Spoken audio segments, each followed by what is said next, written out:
This lady is a member of the Native American tribe, the Catawba. The Catawba were dispersed during the time in which there was an English engagement during the Seminole Warfare. The Catawba, who were originally the Yamasees, would eventually join the ranks of the Seminole Indians. The following is a document from the Peabody Library at Harvard University, and it gives a description of how many saw the American native during the earlier times during the settlement of America. This document is from the Peabody Museum of Harvard University. It was written in 1848 by Constantine Rafinesky to a J.H. McCullough. This is the first letter of a series of 4. It follows: You appear desirous to learn something more of my researches on the ancient and modern history of North and South America. I feel willing and happy to be able to answer your inquiries, and even to suggest perhaps some new facts. The continent of America has ever been the field of philosophical delusions, as Africa of fables and monsters, and Asia of religious creeds. All the various systems and theories of monks and philosophers on the origin, climate, and inhabitants of America have been repeatedly destroyed by fact, and yet they find to this day many believers. To this day they speak and write of the red men of America, while there is not a red man, nor never was, in this continent. To this day do they attempt to separate the American languages from all others, while their roots and structures are exactly like many in the eastern continent. When we are led by systems or do not investigate and compare subjects in all their bearing, we are apt to fall into these delusive mistakes. But whosoever will take the trouble, as I've done, to compare the features, languages, religion, customs of all nations of the 5 parts of this world, Asia, Europe, Africa, Polynesia, and America, we will find, as I've found, that mankind is unity with many deviations of features, complexions, languages, religions, governments, civilizations, all derived from single primitive types of those effects and a common central focus.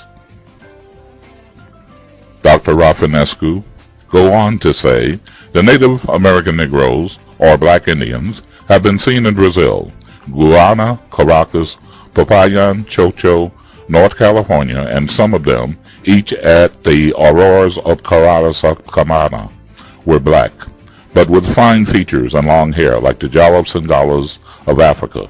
Others in New California, latitude 32, called Estestros, or like the Hottentots or Tambukis, and many other Negridian tribes, not black but dark brown, yet complete Negroes with large thick lips, broad flat nose, and with hair crisped or curly. The Negro features belong to the form of the head rather than of the color, since there are in Africa, Asia, and Polynesia black, brown, yellow, olive, coppery, and even white Negroes.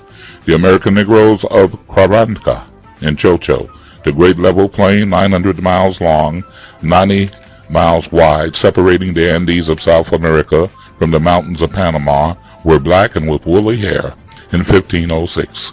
They are mentioned by D'Angeria and all the early accurate writers.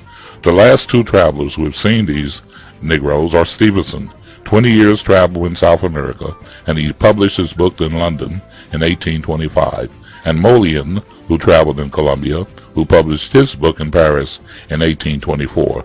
Stevenson says that the Indians of Manabai, comprising the districts of Amaratas and Rio Verde and Atacama's on the seashore or Popayan, are all Zambos and produced by a ship full of Negroes who came into the country before the Spaniards killed the former inhabitants, kept the women, and formed a mixed race. They are tall of blackish color, with soft curly hair, large eyes, flat noses, thick lips, while the true Zambos or modern offspring of Indians and Negroes are of a deep copper color, with thick hair, not curl, small eyes, sharp noses, and small lips. Thus the great divisions of mankind in regard to their complexion were found in America previous to the modern colonialization. These three races have erroneously been called white, red, and black, to which I have proposed to substitute the term of pale, tawny, and dark, which describe them completely. Although it is not the color, but rather the features which distinguish them, the geographical corresponding appellations of Caucasian, Amalian, and Negredian races may be equally objectionable, as well as the traditional names of Japhetian, Semitic, and Ammonian races, because they are based upon theoretical origins. Whatever be their names, although once very distinct and probably the three primitive deviations of mankind, they have since, like their primitive languages, become so much entangled, intermixed, and changed, so as to have assumed many other shades: white, whitish, rose, ruddy, tawny, brown, brownish, blackish, black, ebony, and etc.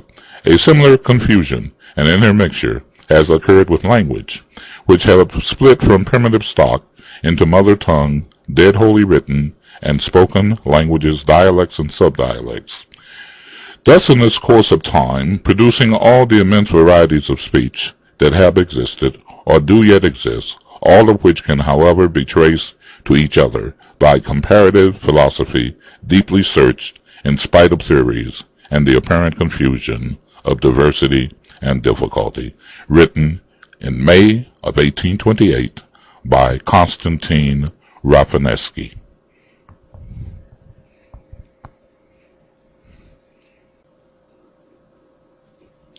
In 1790, the enumerators were told to tell race by skin complexion, as the record keepers assumed that the indigenous people of North America had all died or gone west.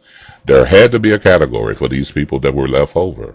The category of convenience was free mulatto. Slightly more careful record keeping used the alternative term free persons of color when classifying. As land on the eastern shores were taken from the indigenous people of North America, the statute of free persons of color changed to colored in the 1800s. Also, in those census records, census takers were told to list Mexicans or Hispanics as white. Through racism and land theft, the darker-skinned people were presumed to be enslaved African. Looking at the historical records of Europeans and their descriptions unveiled the fraud of this perception. In 1619, John Brown, the first English explorer, described the color of the people. When he landed on the eastern shore of America in Jamestown, Virginia, he described Powhatan, the Algonquin chief he had encountered, to look more like a devil, he states, with some 200 or more men as black as himself.